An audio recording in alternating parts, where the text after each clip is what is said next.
The sun was setting over the quiet suburban neighborhood, casting long shadows across manicured lawns and neatly trimmed hedges. It was the kind of place where people took pride in their homes, where children played safely on sidewalks, and life moved at a slow, predictable pace. But tonight something unusual was about to disrupt the calm. Officer Richard Hargrove sat in his patrol car, sipping lukewarm coffee from a paper cup. He had been assigned this area for years, and while it wasn't known for much excitement, he liked it that way. The streets were clean, the houses expensive, and the residents mostly polite, if not overly friendly. Still, there was one thing that bothered him. Lately, he'd noticed more unfamiliar faces around. People who didn't quite fit the neighborhood vibe, as he called it. As he drove down Maple Street, his eyes caught sight of a sleek black sedan pulling into a driveway. A man stepped out of the car, dressed casually in jeans and a leather jacket. Something about the scene struck Hargrove as odd.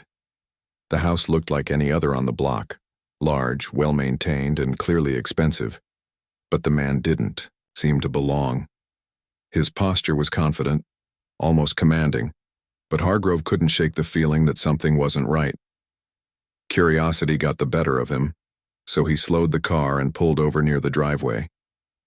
Rolling down his window, he called out, "Excuse me, sir, can I talk to you for a moment?" The man turned, surprised by the sudden interruption. His expression shifted from mild confusion to polite curiosity. "Yes, officer? Is everything okay?" Hargrove stepped out of the car, adjusting his belt as he approached. "I'm just making sure everything's in order here. This is your house?" The question hung in the air, heavy with implication. The man nodded calmly and replied, "Yes, it is. Just got back from work." "Why do you ask?" Hargrove frowned slightly. "Work? At this hour?" Something still didn't add up in his mind.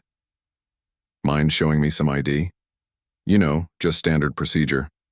The man hesitated for only a fraction of a second before reaching into his pocket. He pulled out a wallet and handed over a card.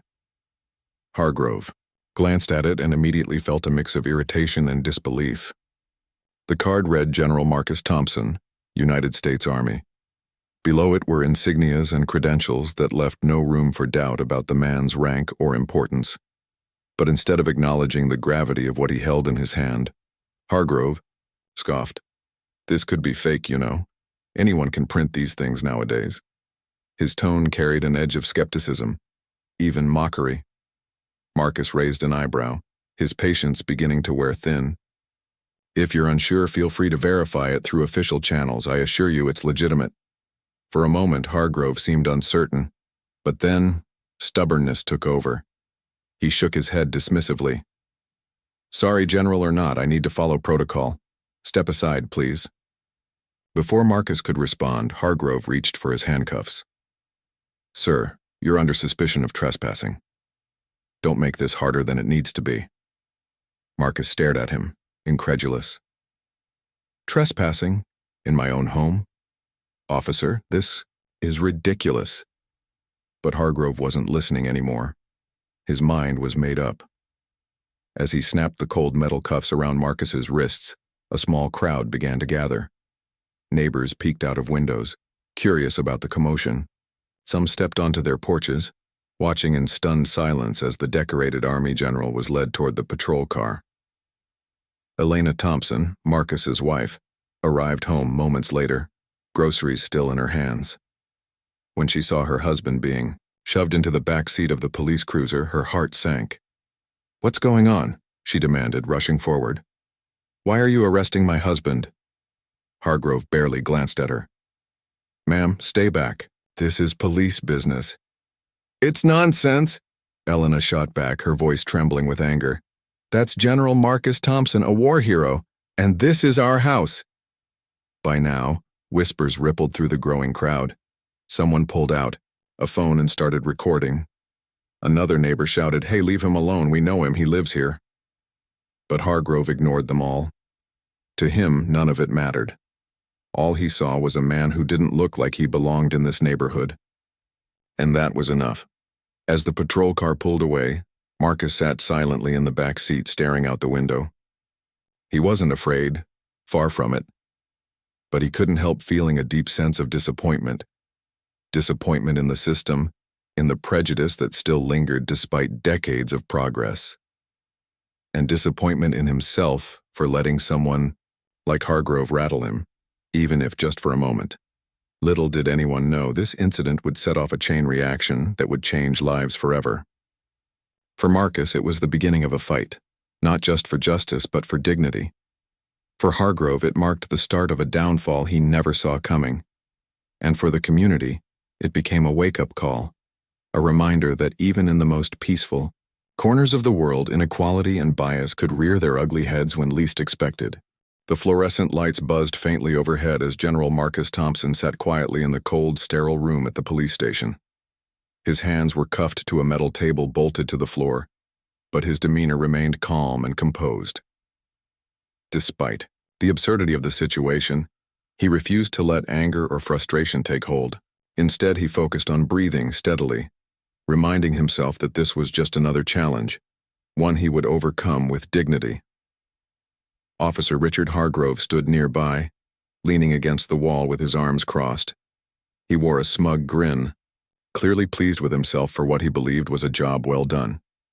To him, this was proof that he was doing his duty, protecting the neighborhood from people who didn't belong. Never mind that Marcus had shown him legitimate identification. Never mind that neighbors had vouched for him. In Hargrove's mind, none of that mattered. What mattered was control, and he intended to keep it. Still think you're so important? Hargrove sneered, breaking the silence. Even generals have to follow the rules, don't they? Marcus looked up, meeting the officer's gaze without flinching. I'm not denying that, officer, but I am asking you to do your job properly. If you'd bothered to check my credentials instead of jumping to conclusions, we wouldn't be here right now. Hargrove rolled his eyes, dismissing the comment with a wave of his hand.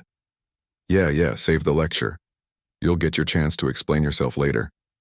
He turned away, muttering under his breath about how people like Marcus always tried to pull rank. But Marcus wasn't listening anymore. He had already shifted his attention inward, strategizing how best to handle the situation. He knew better than to waste energy arguing with someone like Hargrove, someone whose mind seemed closed to reason. No, he needed to focus on finding a way out of this mess. As the minutes ticked by, Elena Thompson arrived at the police station, her face flushed with a mix of fury and worry. She had called every contact she could think of during the drive over. Friends, colleagues, even a few influential figures in the community. But nothing had prepared her for the sight of her husband, sitting handcuffed in a dimly lit room. Her heart ached seeing him treated this way, but she forced herself to stay strong. Now wasn't the time to fall apart. Let me see him, she demanded, striding up to the front desk. The officer behind the counter gave her a wary look, but nodded toward a waiting area. You can wait there. Someone will come talk to you soon.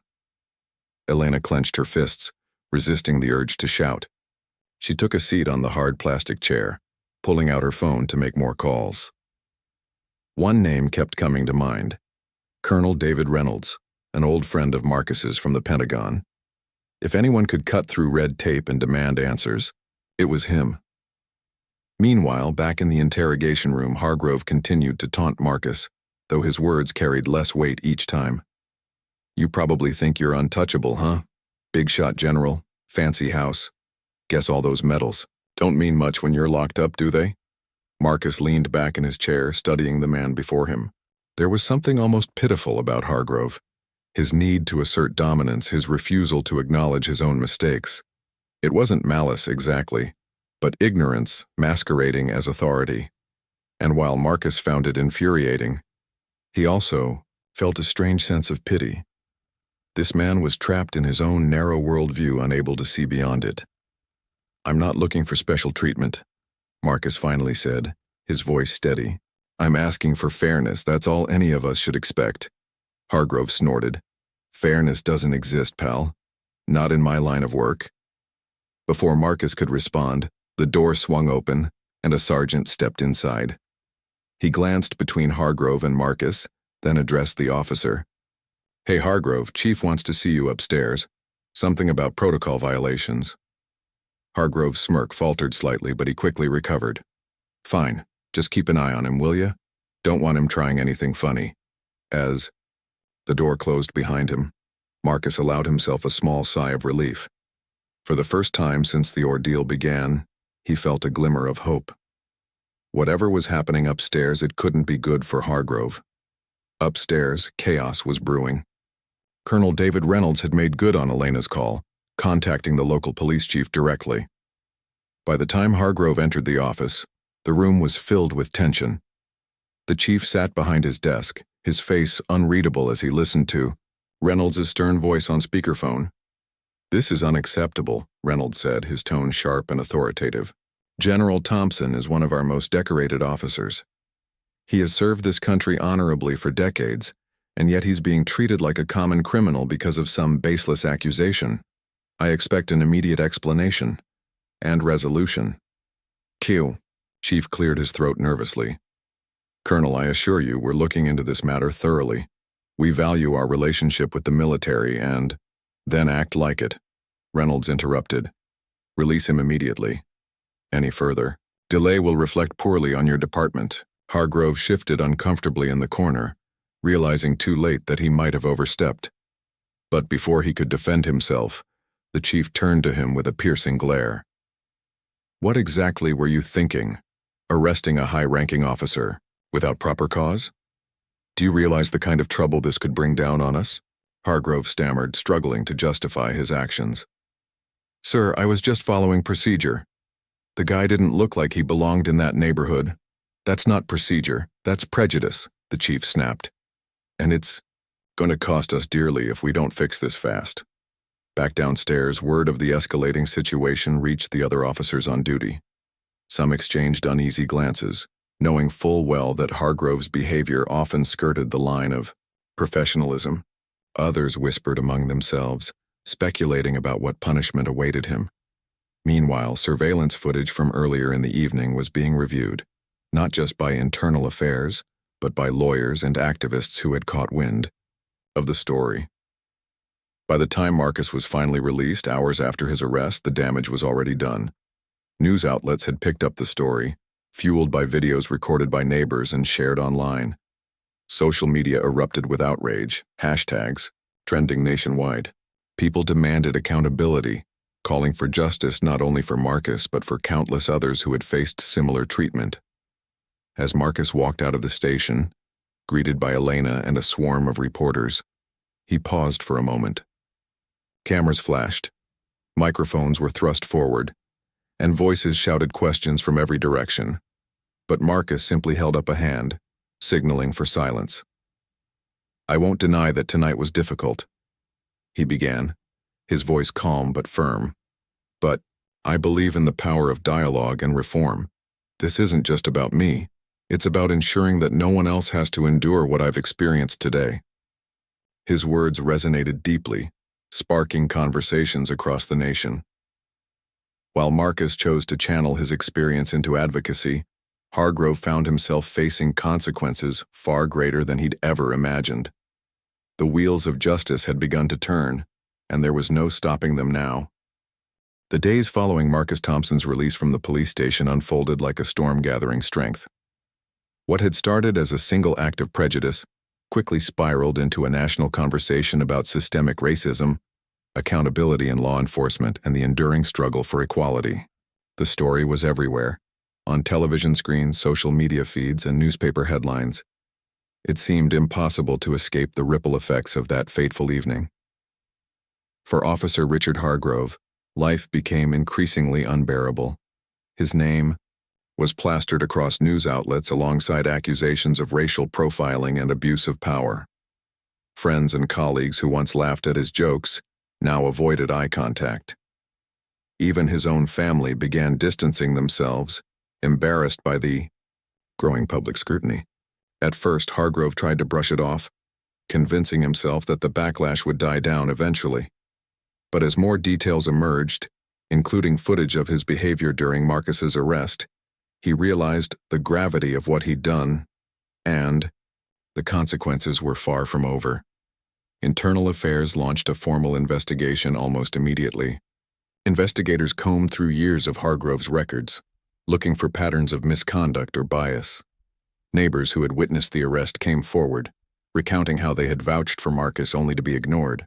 Others shared stories of their own encounters with Hargrove, describing similar instances where his actions had been fueled by prejudice rather than facts. Each new revelation added fuel to the fire, painting a damning picture of an officer whose judgment was clouded by personal biases.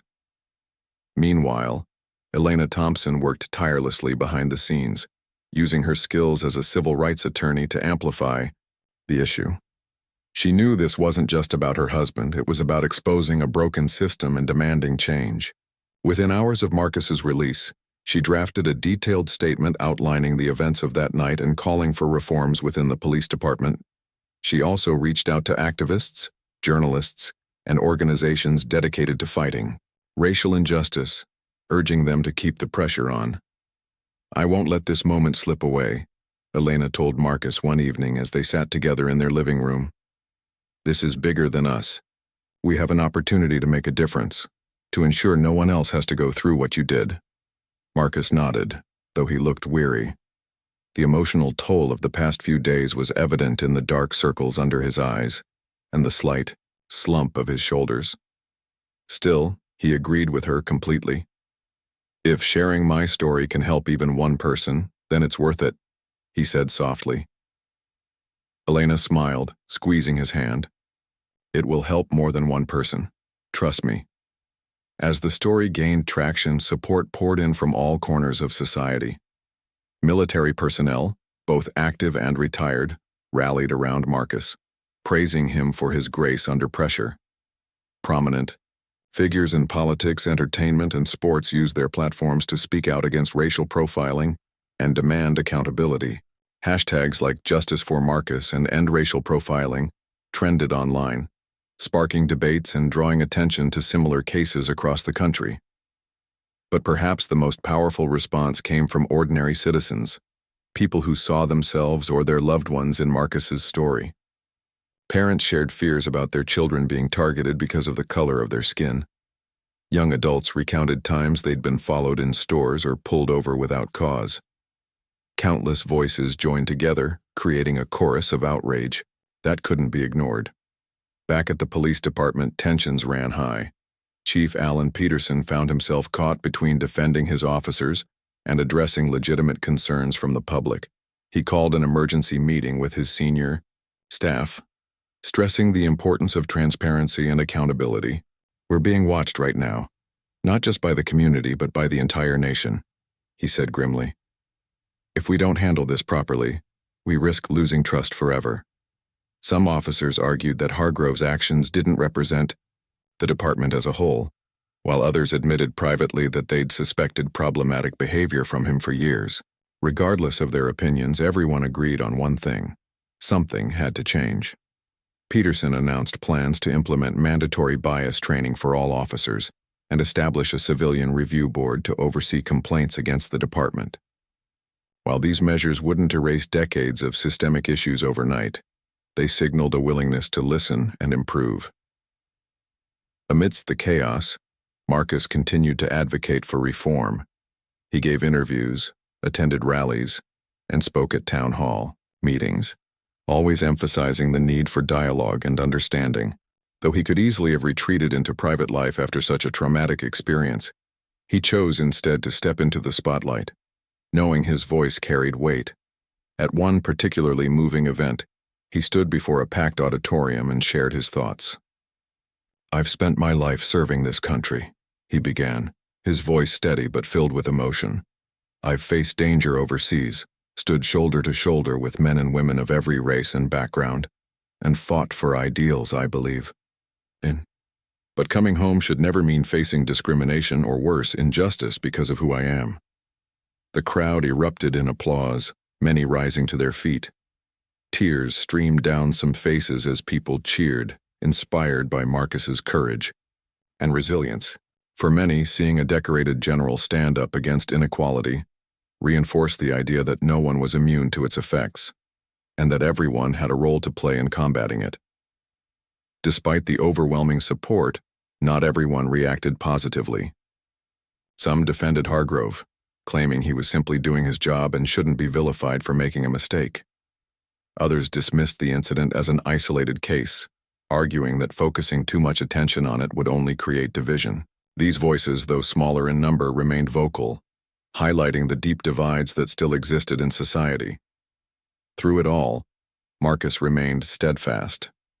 He understood that progress wouldn't come easily or quickly, but he refused to give up hope. Every speech, every interview, every interaction was another step toward a better future, a future where no one would ever have to endure what he had. And while the road ahead promised to be long and challenging, Marcus took comfort in knowing he wasn't alone. Across the nation, people were waking up to the realities of racial injustice, ready to fight for meaningful change. Together, they formed a movement, one that would hold institutions accountable, challenge outdated systems, and strive for a world built on fairness and respect. Though Hargrove's fate was still uncertain, the tide had clearly turned against him. Karma, it seemed, was beginning to catch up. And for Marcus, that knowledge brought a small measure of peace. The morning after the explosive revelations about Officer Richard Hargrove began dominating headlines, the police station buzzed with an unusual tension. Officers moved through the halls quietly, avoiding eye contact and speaking in hushed tones. The atmosphere was heavy, as if everyone knew a storm was brewing, and no one wanted to be caught in its path. Hargrove himself felt the weight of the scrutiny pressing down on him. He had spent years believing he was untouchable, that his badge shielded him from consequences. But now, surrounded by whispers and cold stares from colleagues who once laughed at his jokes, he realized how wrong he'd been. Every step he took inside the precinct felt like walking into enemy territory. Even his locker seemed to mock him, its metal surface reflecting the fear etched onto his face. That day, Hargrove was tasked with escorting Marcus Thompson back to the holding area for processing additional paperwork, a routine procedure since formal charges against Marcus had already been dropped due to lack of evidence.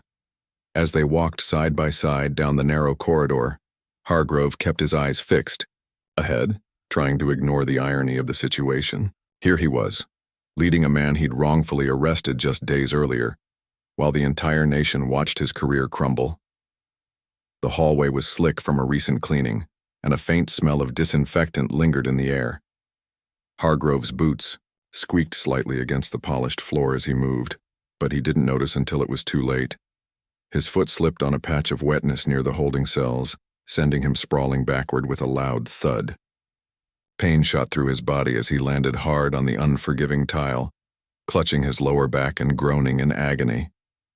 For a moment, everything froze. Marcus stopped mid-step, turning to look at the fallen officer. There was no satisfaction in his expression, only a calm detachment as though observing something inevitable. Other officers rushed over, helping Hargrove sit up, but the damage was done. He was visibly shaken, wincing with every attempt to stand. Once upright, he leaned heavily on one of his colleagues, muttering under his breath about how this place is falling apart. But fate wasn't done with Hargrove yet. While he struggled to regain his composure, another figure emerged from the shadows of the holding area, an inmate named Darius Cole, a burly man with tattoos snaking up his arms. Darius had been awaiting transfer to a state penitentiary after serving time for aggravated assault.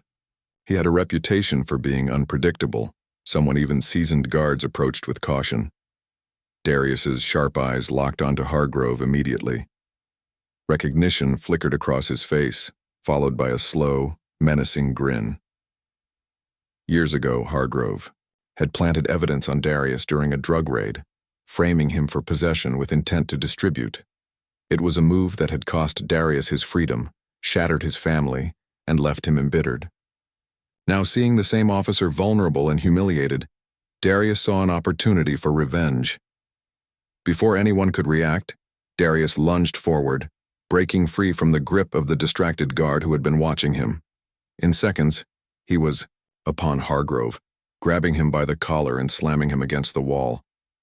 The impact echoed through the corridor, drawing panicked shouts from nearby officers. Darius's voice boomed as he spat out accusations. "Remember me, pig. You ruined my life, now it's your turn." Panic erupted as multiple guards rushed to intervene, pulling Darius off Hargrove before the situation escalated further. Hargrove slumped to the ground again, this time clutching his ribs and gasping for breath. Blood trickled from a cut above his eyebrow, staining his uniform. His face was pale, his usual arrogance replaced by sheer terror. Medical personnel arrived quickly, stabilizing Hargrove enough to transport him to the hospital. As he lay on the stretcher, dazed and in pain, fragments of his life flashed before his eyes. The career he had built, the authority he had wielded, it all felt like ash slipping through his fingers. For the first time, he allowed himself to wonder, was this karma catching up to him? News of the attack spread like wildfire. Reporters camped outside the hospital, eager to capture footage of the disgraced officer being wheeled in. Social media lit up again with opinions divided. Some expressed sympathy, arguing that violence was never the answer. Others saw poetic justice in what had happened, viewing it as retribution for Hargrove's actions. Among them were former victims who had suffered at his hands, silently cheering the turn of events. Back at the station, internal affairs investigators seized the moment to dig deeper into Hargrove's history. Surveillance footage from the incident revealed not only the physical altercation but also the venomous words exchanged between Darius and Hargrove. Combined with testimonies from other inmates and civilians, the evidence painted a damning portrait of an officer who abused his power repeatedly without remorse. As the investigation intensified, calls for accountability grew louder. Community. Leaders demanded immediate action, warning that failing to address systemic issues within the department would only breed more distrust. Chief Peterson held another press conference, vowing to root out corruption and ensure transparency moving forward. "We owe it to our community to hold ourselves to the highest standards," he declared, though his words rang hollow to some who questioned why it took such a public scandal to spark change. Meanwhile, Marcus Thompson watched the unfolding drama from afar. Though he hadn't directly witnessed the attack on Hargrove, he couldn't deny feeling a sense of inevitability about it. Karma, he believed, had a way of balancing the scales, even if it came in ways society might not condone. Still, he refused to celebrate another person's suffering. Instead, he focused on channeling the momentum of the movement into meaningful reforms. In interviews, Marcus emphasized the importance of addressing root causes rather than resorting to retaliation. "Violence only perpetuates cycles of harm," he said firmly. "What we need is systemic change, policies that protect everyone equally regardless of race or background. That's where real justice lies." His words resonated deeply, earning praise from advocates and critics alike. Even those skeptical of his message found it difficult to argue with his logic. Slowly but surely, the narrative shifted from individual blame to collective responsibility. People began asking tougher questions. Why did officers like Hargrove feel empowered to act without consequence? How could institutions prevent such abuses in the future? And most importantly, what role could ordinary citizens play in creating lasting change? As Hargrove recovered in the hospital, isolated from the world and grappling with both physical injuries and mounting legal troubles, he couldn't shake the feeling that his life had spiraled irreparably out of control. Friends stopped visiting, and even his own family distanced themselves, unable to reconcile the man they knew with the monster portrayed in the media. For perhaps the first time, he faced the reality of his choices, not just their impact on others but on himself. And so, as the dust settled on yet another chapter of the story, the stage was set for reckoning. Justice, though delayed, appeared, poised to arrive in full force. Whether through courts, reforms, or personal redemption, the wheels of accountability continued turning, leaving no stone unturned.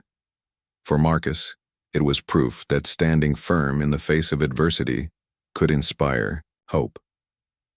For Hargrove, it was a harsh reminder that actions always carry consequences, and sometimes they come when least expected. Months had passed since the night that changed everything for Officer Richard Hargrove and General Marcus Thompson. The once respected officer now found himself standing in a stark courtroom, his neatly pressed uniform replaced by a plain suit that hung loosely on his frame.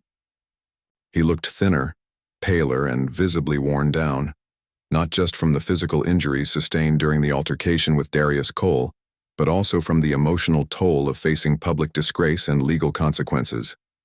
The trial against Hargrove was highly publicized, drawing crowds of reporters, activists, and curious citizens to the courthouse each day. Inside, the atmosphere was tense.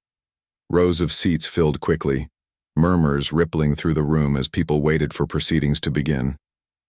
On one side sat Hargrove's few remaining supporters, family members who still clung to hope and colleagues who attended out of obligation rather than loyalty. Across the aisle were those eager to see justice served, victims of Hargrove's past misconduct, civil rights advocates, and even some neighbors who had witnessed Marcus's wrongful arrest firsthand. As the judge entered the chamber, a hush fell over the crowd. The prosecution wasted no time laying out their case. Evidence mounted rapidly, surveillance footage showing Hargrove's aggressive behavior toward Marcus, testimonies from individuals whose lives he had disrupted, and internal records revealing years of unchecked bias. One by one, witnesses took the stand, recounting stories of humiliation, fear, and injustice at his hands. Each account painted a clearer picture of a man who had wielded authority recklessly, letting personal prejudice dictate his actions. For Hargrove, sitting silently at the defense table, it felt like reliving every mistake he'd ever made. His lawyer tried to argue that he had simply been doing his job, following protocol in difficult situations, but the jury wasn't convinced. The weight of the evidence was overwhelming, leaving little room for doubt about his guilt. Even Hargrove himself seemed to realize this, slumping lower in his chair as the days dragged on. Outside the courtroom, public opinion remained divided, but only superficially. While a small faction continued defending Hargrove, claiming he was being unfairly targeted, the vast majority recognized the trial for what it truly represented: accountability long overdue. Social media buzzed with hashtags like "Justice Served" and "No More Excuses," amplifying calls for systemic reform within law enforcement. Protesters gathered outside the courthouse daily, holding signs that read, "Accountability starts here," and chanting slogans demanding fairness and transparency. Amidst the chaos, Marcus Thompson chose not to attend the trial. Instead, he focused on using his platform to advocate for lasting change. He traveled across the country, speaking at universities, community centers, and legislative hearings about the urgent need for police reform. At each stop, he shared his story, not as a tale of victimhood, but as a call to action. "What happened to me isn't unique," he often said, his voice steady yet impassioned. "It's a symptom of deeper issues we can no longer ignore." Marcus emphasized the importance of training officers to recognize implicit biases and fostering trust between communities and law enforcement. He worked closely with lawmakers to draft policies aimed at increasing accountability, such as requiring body cameras for all officers and establishing independent review boards to investigate complaints of misconduct. His efforts earned widespread support, inspiring countless others to join the fight for equality and justice. Elena Thompson played a crucial role in these initiatives as well. Leveraging her expertise as a civil rights attorney, she helped draft legislation and organized workshops designed to educate both civilians and law enforcement officials about racial profiling and its impact. Together, she and Marcus formed a foundation dedicated to bridging gaps between marginalized communities and institutions of power. They named it Pathways to Justice, symbolizing their commitment to creating meaningful pathways toward equity and understanding. Back in the courtroom, closing arguments brought the trial to its climax. The prosecutor delivered a powerful speech, urging the jury to consider not just Hargrove's individual actions, but the broader implications of letting such behavior go unpunished. "This isn't just about one officer making poor decisions," he declared.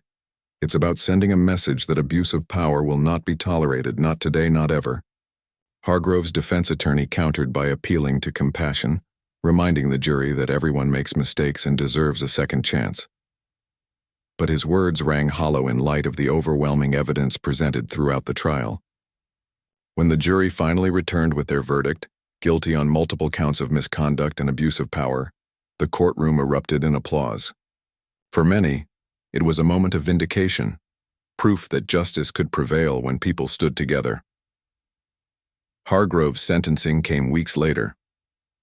Facing years in prison and permanent revocation of his badge, he appeared defeated, shoulders slumped, and head bowed. In a brief statement before the judge announced his punishment, he admitted, "I let my biases cloud my judgment and I hurt innocent people because of it. For that, I am deeply sorry." Whether his apology was sincere or merely an attempt to soften his sentence, no one could say for sure. The judge handed down a harsh penalty, emphasizing the need for deterrence. "You abused the trust placed in you as an officer of the law," she said sternly. "Your actions have damaged not only your victims but also the reputation of the entire department. Let this serve as a reminder that authority must always be exercised responsibly." As Hargrove was led away in handcuffs, cameras flashed and reporters shouted questions. Outside, cheers broke out among protesters, celebrating what they saw as a victory for justice. Yet amidst the jubilation, Marcus reminded everyone that the work was far from over. "This is just one step," he told the crowd gathered outside the courthouse. "We must keep pushing for reforms that ensure no one else suffers the way so many have." With the trial concluded, attention turned to implementing the changes Marcus and Elena had championed. Lawmakers introduced bills inspired by their advocacy, while police departments nationwide began adopting new training programs and oversight measures. Communities came together to host dialogues about race, policing, and accountability, fostering connections that had once seemed impossible. For Hargrove, locked away in a cell, the world moved forward without him. He spent his days reflecting on the choices that had led him there, grappling with regret and shame. Some nights he replayed the events of that fateful evening in his mind, wondering if things might have been different had he chosen empathy over arrogance. It was too late for redemption, but perhaps his downfall would serve as a cautionary tale for others. And for Marcus, life settled into a rhythm of purpose and resilience. Though scars remained, from the indignity of his arrest to the emotional strain of reliving it publicly, he refused to let bitterness take root. Instead, he poured his energy into building a better future, driven by the belief that change was possible if enough people cared enough to try. In the end, the story of Hargrove and Marcus became more than just a clash between two men. It became a turning point, a moment when society confronted uncomfortable truths and vowed to do better. Karma, it seemed, had struck hard, but so had hope. And as long as voices like Marcus's continued to rise above the noise, the promise of progress remained alive. The months following the trial of Richard Hargrove marked a turning point, not just for him but for the entire community. The verdict had sent shockwaves through the nation, sparking conversations about accountability, reform, and redemption. For some, it was a moment of triumph. For others, it was a sobering reminder of how deeply ingrained bias and prejudice could be within systems meant to protect. But as the dust settled, one thing became clear. Change was happening, albeit slowly and imperfectly. Hargrove's life behind bars was far removed from the authority and control he once wielded on the streets. In prison, he was just another inmate. No badge, no gun, no power. His days were filled with monotony. Meals in a crowded cafeteria, hours spent in mandatory rehabilitation programs, and nights lying awake in a cramped cell. At first, he struggled to adapt, his pride bruised by the harsh realities of incarceration. Over time, however, something shifted.